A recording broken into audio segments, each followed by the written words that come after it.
Hello and welcome. तुसी देख रहे हो द स्टडी वीज़ा शो। मैं हाँ तुहाडे नाल तुहाडी होस्ट सिमी ते मेरे नाल ने लैंडमार्क इमीग्रेशन दे RCICI मैंबर जो कि कैनेडा तो आए हुए ने। साडे नाल ने जसप्रीत भाटिया जी। जसप्रीत जी तुहाडा बहुत बहुत स्वागत है। थैंक यू जी।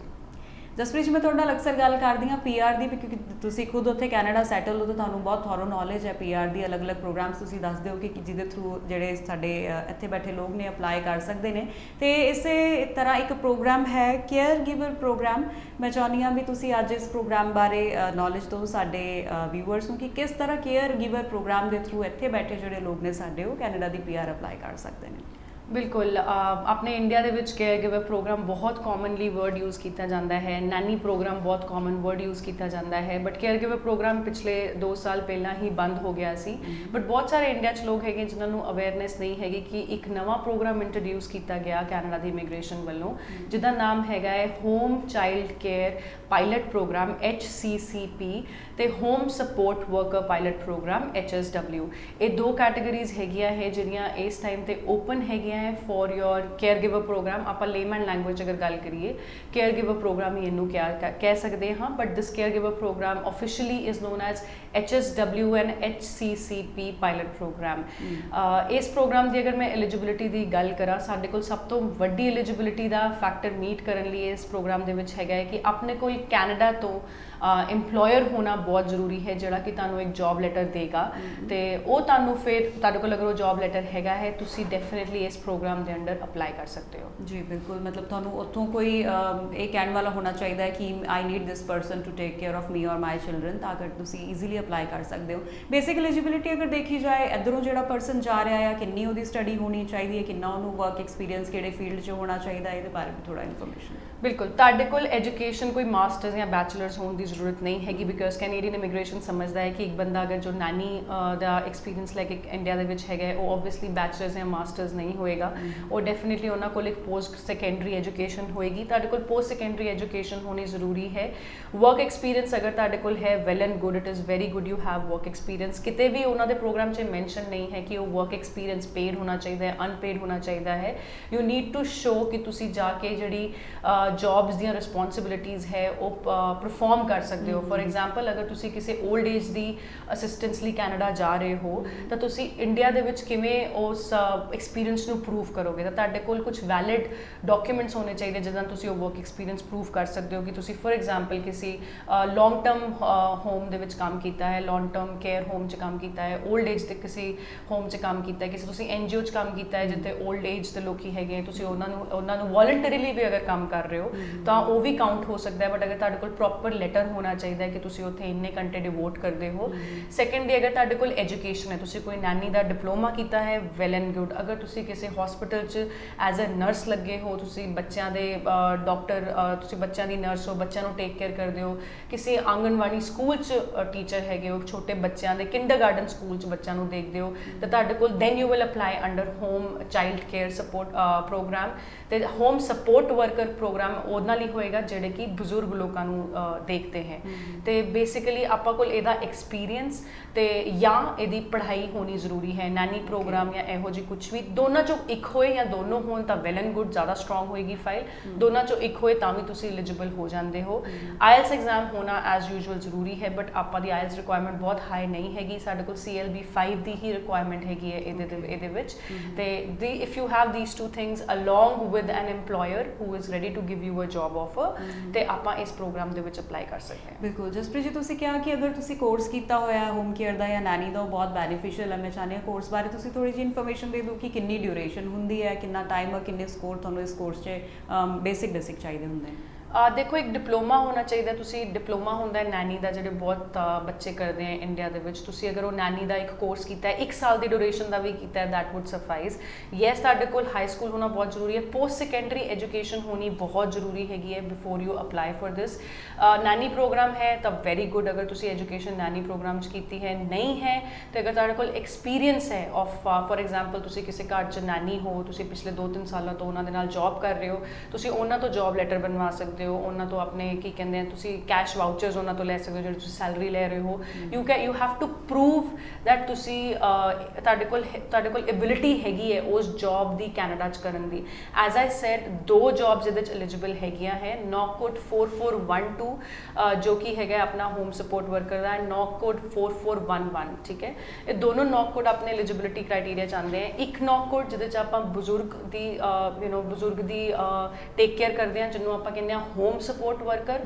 ਦੂਜਾ programme home child care pilot programme, ਜਿਹੜਾ ਕਿ ਤੁਸੀਂ ਨੈਨੀ ਵਾਲਾ ਪ੍ਰੋਗਰਾਮ ਕਹਿ ਸਕਦੇ ਹੋ, ਜਦੋਂ ਤੁਸੀਂ ਬੱਚਿਆਂ ਦਾ ਖਿਆਲ ਕਰਦੇ ਹੋ। ਜੀ ਬਿਲਕੁਲ। ਤੇ ਇਹਦੇ 'ਚ ਤੁਸੀਂ ਦੱਸਿਆ ਕਿ ਐਲੀਜੀਬਿਲਿਟੀ ਕ੍ਰਾਈਟੇਰੀਆ ਕੀ ਹੈ। ਹੁਣ PR ਅਪਲਾਈ ਕਰਨ ਵਾਸਤੇ ਮੈਰਿਡ ਲੋਕਾਂ ਨੂੰ ਬੜੀ ਪ੍ਰੋਬਲਮ ਆਉਂਦੀ ਹੈ, ਤੇ ਇਦਾਂ ਦੀ ਪ੍ਰੋਬਲਮ ਕੁਝ ਇਸ ਪ੍ਰੋਗਰਾਮ 'ਚ ਵੀ ਹੈ ਜਾਂ ਨਹੀਂ ਹੈ?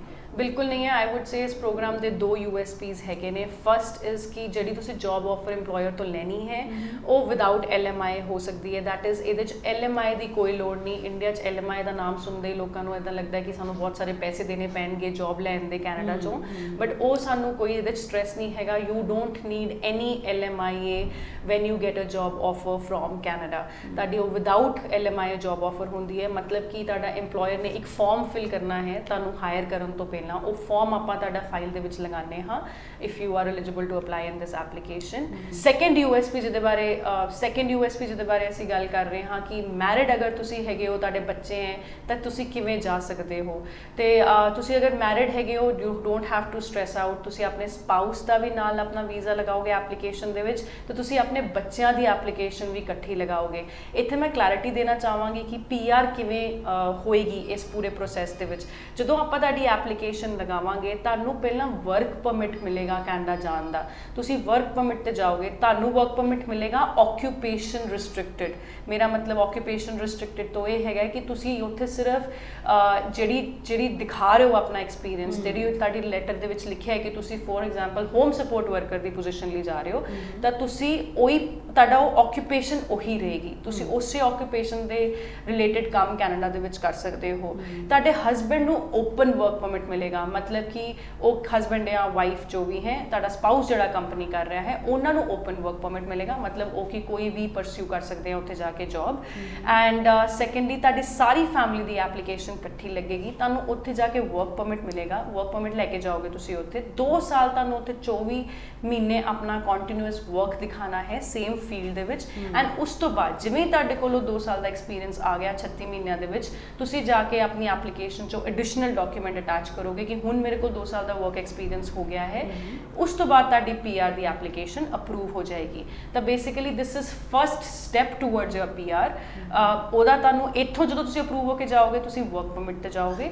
ਉੱਥੇ ਜਾ ਕੇ ਤੁਸੀਂ ਆਪਣੀ 2 ਸਾਲ ਦੀ ਜਦੋਂ ਤੁਹਾਡੇ ਕੋਲ ਐਕਸਪੀਰੀਅੰਸ ਕੈਨੇਡਾ 'ਚ ਹੋ ਜਾਏਗਾ as a home support worker or as child care provider, ਤਾਂ ਤੁਸੀਂ ਉਸ ਤੋਂ ਬਾਅਦ ਆਪਣੀ PR ਦੀ ਐਪਲੀਕੇਸ਼ਨ ਲਗਾ ਦੋਗੇ ਇਹ ਸਾਰੇ ਡਾਕੂਮੈਂਟਸ ਦੇ ਨਾਲ। ਜੀ ਬਿਲਕੁਲ, ਇਹ ਲੱਗਦਾ ਬਹੁਤ ਹੀ ਵੱਡਾ ਪਲੱਸ ਪੁਆਇੰਟ ਹੈ ਬਿਕਾਜ਼ ਬਹੁਤ ਸਾਰੇ ਲੋਕੀ ਹੁੰਦੇ ਨੇ PR ਅਪਲਾਈ ਕਰਦੇ ਨੇ, ਉਹ ਸਿਰਫ ਇੰਡੀਵਿਜੂਅਲੀ ਜਾ ਸਕਦੇ, ਆਪਣੀ ਫੈਮਿਲੀ ਨੂੰ ਨਹੀਂ ਕੈਰੀ ਕਰ ਸਕਦੇ। ਲੇਕਿਨ ਇਹ ਹੋਮ ਚਾਈਲਡ ਕੇਅਰ ਪ੍ਰੋਗਰਾਮ ਜਿਹੜਾ ਹੈ, ਤੁਸੀਂ ਦੱਸਿਆ ਚਾਈਲਡ ਗਿਵਰ ਪ੍ਰੋਗਰਾਮ, ਇੱਦਾਂ ਦਾ ਪ੍ਰੋਗਰਾਮ ਹੈ ਕਿ ਜਿਹਦੇ 'ਚ ਅਗਰ ਤੁਸੀਂ ਮੈਰਿਡ ਵੀ ਹੋ ਤਾਂ ਤੁਸੀਂ ਆਪਣੇ ਸਪਾਊਸ ਨੂੰ ਜਾਂ ਆਪਣੇ ਬੱਚਿਆਂ ਨੂੰ ਤੁਸੀਂ ਈਜ਼ੀਲੀ ਉੱਥੇ ਨਾਲ ਲੈ ਕੇ ਜਾ ਸਕਦੇ ਹੋ। ਜਸਪ੍ਰੀਤ ਜੀ, ਤੁਸੀਂ ਦੱਸਿਆ 2 ਸਾਲ ਤੁਹਾਨੂੰ ਉਸੇ ਆਕੂਪੇਸ਼ਨ ਦੀ ਕੰਪਲਸ਼ਨ 'ਚ ਕੰਮ ਕਰਨਾ ਪਏਗਾ, 36 ਮਹੀਨੇ ਤੁਹਾਨੂੰ ਇਹੀ ਕੰਮ ਸ਼ੋ ਕਰਨਾ ਪਏਗਾ। ਆਫਟਰ ਦੈਟ ਜੇ ਤੁਸੀਂ PR ਆਪਣੀ ਅਪਲਾਈ ਕਰਦੇ ਹੋ ਔਰ ਅਪਰੂਵ ਹੋ ਜਾਂਦੇ, ਤੁਹਾਨੂੰ PR ਮਿਲ ਜਾਂਦੀ ਹੈ, ਉਸ ਤੋਂ ਬਾਅਦ ਤੁਸੀਂ ਆਪਣਾ ਆਕੂਪੇਸ਼ਨ ਚੇਂਜ ਕਰ ਸਕਦੇ ਹੋ। ਉਸ ਤੋਂ ਬਾਅਦ ਵੀ ਤੁਹਾਨੂੰ ਇਹੀ ਕੰਮ ਕਰਨਾ ਹੋਏਗਾ।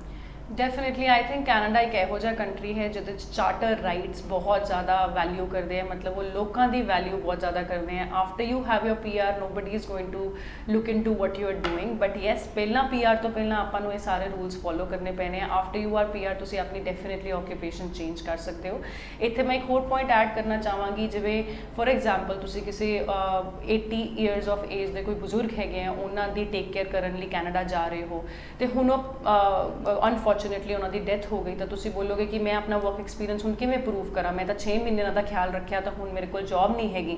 ਤੁਹਾਨੂੰ ਉਸ ਚੀਜ਼ ਦੀ ਟੈਨਸ਼ਨ ਲੈਣ ਦੀ ਲੋੜ ਨਹੀਂ ਹੈਗੀ। ਤੁਸੀਂ ਸੇਮ ਕਿਤੇ ਹੋਰ ਜੌਬ ਲੈ ਸਕਦੇ ਹੋ, ਤੁਸੀਂ ਆਪਣਾ ਘਰ ਚੇਂਜ ਕਰ ਸਕਦੇ ਹੋ, ਤੁਸੀਂ ਉਸ ਫੈਮਿਲੀ ਨੂੰ ਛੱਡ ਕੇ ਤੁਸੀਂ ਦੂਸਰੀ ਫੈਮਿਲੀ ਨੂੰ ਜੁਆਇਨ ਕਰ ਸਕਦੇ ਹੋ। ਜੋ ਓਨਲੀ ਥਿੰਗ ਇਜ਼ ਕਿ ਉਹ ਫੈਮਿਲੀ ਵੀ ਤੁਹਾਨੂੰ ਜੌਬ ਲੈਟਰ ਦੇਗੀ ਉੱਥੇ ਜਾ ਕੇ, ਤੁਹਾਨੂੰ ਪ੍ਰੋਪਰ ਸੈਲਰੀ ਪੇ ਕਰੇਗੀ, ਤੁਹਾਡੀਆਂ ਪੂਰੀਆਂ ਕੰਡੀਸ਼ਨਸ ਮੀਟ ਕਰੇਗੀ ਜਿਹੜੀਆਂ ਹੈਗੀਆਂ, ਐਂਡ ਦੈਟ ਮੀਨਸ ਕਿ ਤੁਹਾਡਾ ਆਕੂਪੇਸ਼ਨ ਰਿਸਟ੍ਰਿਕਟ ਰਹੇਗੀ। ਇਹਦਾ ਮਤਲਬ ਹੁਣ ਇਹ ਨਹੀਂ ਕਿ ਤੁਹਾਡੇ ਜਿਹੜੇ ਤੁਸੀਂ ਬਜ਼ੁਰਗ ਨੂੰ ਦੇਖਣ ਗਏ ਸੀ ਉਹਨਾਂ ਦੀ ਡੈਥ ਹੋ ਗਈ ਤਾਂ ਤੁਸੀਂ ਹੁਣ ਜਾ ਕੇ ਟਿਮ ਹਾਰਟਨਸ ਦੇ ਕੈਸ਼ੀਅਰ ਲੱਗ ਜਾਓ ਕਿਉਂਕਿ ਤੁਸੀਂ ਕੈਨੇਡਾ 'ਚ ਹੈਗੇ ਹੋ, ਉਹ ਤੁਸੀਂ ਨਹੀਂ ਕਰ ਸਕਦੇ। ਤੁਹਾਡਾ ਆਕਿਊਪੇਸ਼ਨ ਰਿਸਟ੍ਰਿਕਟਡ ਹੀ ਰਹੇਗੀ, ਤੁਹਾਨੂੰ ਉਹੀ ਆਕਿਊਪੇਸ਼ਨ ਦੇ ਵਿੱਚ ਕਿਸੇ ਹੋਰ ਇੰਪਲੋਇਰ ਕੋਲ ਤੁਸੀਂ ਜੌਬ ਕਰ ਪਾਓਗੇ ਜਾ ਕੇ, ਬਟ ਤੁਸੀਂ ਆਪਣੀ ਆਕਿਊਪੇਸ਼ਨ ਚੇਂਜ ਨਹੀਂ ਕਰ ਸਕਦੇ। ਤੇ ਇਸ ਪ੍ਰੋਗਰਾਮ ਬਾਰੇ ਹੋਰ ਡਿਟੇਲਸ ਲੈਣ ਲਈ ਆਈ ਅੰਡਰਸਟੈਂਡ ਤੁਸੀਂ ਮੇਰੇ ਨਾਲ ਟੱਚ ਬੇਸ ਬਣਾ ਸਕਦੇ ਹੋ ਮੇਰੇ ਕੈਨੇਡੀਅਨ ਨੰਬਰ ਤੇ। ਮੈਂ ਇਸ ਟਾਈਮ ਤੇ ਇੰਡੀਆ ਹਾਂ ਤਾਂ ਮੈਂ ਤੁਹਾਡੀ ਅਸਿਸਟੈਂਸ ਕਰ ਪਾਵਾਂਗੀ ਵਧੀਆ ਤਰੀਕੇ। You can be in touch with me on my Canadian number which is +1 647 997 2486। ਤੁਸੀਂ ਮੈਨੂੰ ਈਮੇਲ ਵੀ ਪਾ ਸਕਦੇ ਹੋ ਔਨ canada@landmarkimmigration.com ਤੇ ਮੈਂ ਤੁਹਾਨੂੰ ਇਹਦੇ ਉੱਤੇ ਬੈਟਰ ਅਸਿਸਟ ਕਰ ਸਕਦੀ ਹਾਂ। ਜੀ ਬਿਲਕੁਲ। ਔਰ ਅਗਰ ਤੁਸੀਂ ਵੀ ਆਪਣਾ ਮਾਈਂਡ ਸੈਟ ਕਰ ਰਹੇ ਹੋ ਕੈਨੇਡਾ ਸੈਟਲ ਹੋਣ ਦਾ, ਲੇਕਿਨ ਤੁਹਾਨੂੰ ਸਮਝ ਨਹੀਂ ਆ ਰਿਹਾ ਕਿ ਤੁਸੀਂ ਕਰਨਾ ਕੀ, I guess this is the best program care giver program ਜਿਹੜਾ ਮੈਮ ਨੇ ਦੱਸਿਆ। ਬਾਕੀ ਜੇ ਤੁਹਾਨੂੰ ਕੋਈ ਵੀ ਕਨਫਿਊਜ਼ਨ ਹੈ ਤੁਸੀਂ ਫੋਨ ਕਰ ਸਕਦੇ ਹੋ। ਇੱਕ ਲਾਸਟ ਕੁਐਸਚਨ ਜਸਪ੍ਰੀਤ ਜੀ ਮੈਂ ਤੁਹਾਡੇ ਤੋਂ ਪੁੱਛਣਾ ਚਾਹਾਂਗੀ ਕਿ PR ਦਾ ਪ੍ਰੋਸੈਸ ਬਹੁਤ ਲੰਬਾ ਹੁੰਦਾ ਹੈ ਤੇ ਇਹ ਜਿਹੜਾ ਪ੍ਰੋਗਰਾਮ ਹੈ ਇਹ ਕਿੰਨਾ ਟਾਈਮ ਕੰਜ਼ਿਊਮਿੰਗ ਹੈ? Definitely this is I would say a lengthy programme. ये टाइम कंज्यूमिंग काफ़ी ज़्यादा है, मुश्किल बिल्कुल भी नहीं हैगा बट टाइम कंज्यूमिंग है। ऑलमोस्ट 12 to 14 मंथ्स लग जाते हैं अप्रूवल आन ते फाइल ते। It is a lengthy process, थोड़े डॉक्यूमेंटेशन एंड फॉर्म्स वगैरह ज़्यादा हैगे ने but otherwise there is not much which is in this programme. अगर तुहाडे कोल ऑफर लैटर हैगी है, मैं इहदे च एक होर लास्ट छोटा जिहा पॉइंट ऐड करना चाहांगी कि अपने पंजाब दे विच किसी ना किसी दा कोई ना कोई रिलेटिव कैनेडा दे विच वैल एस्टैबलिश्ड होएगा।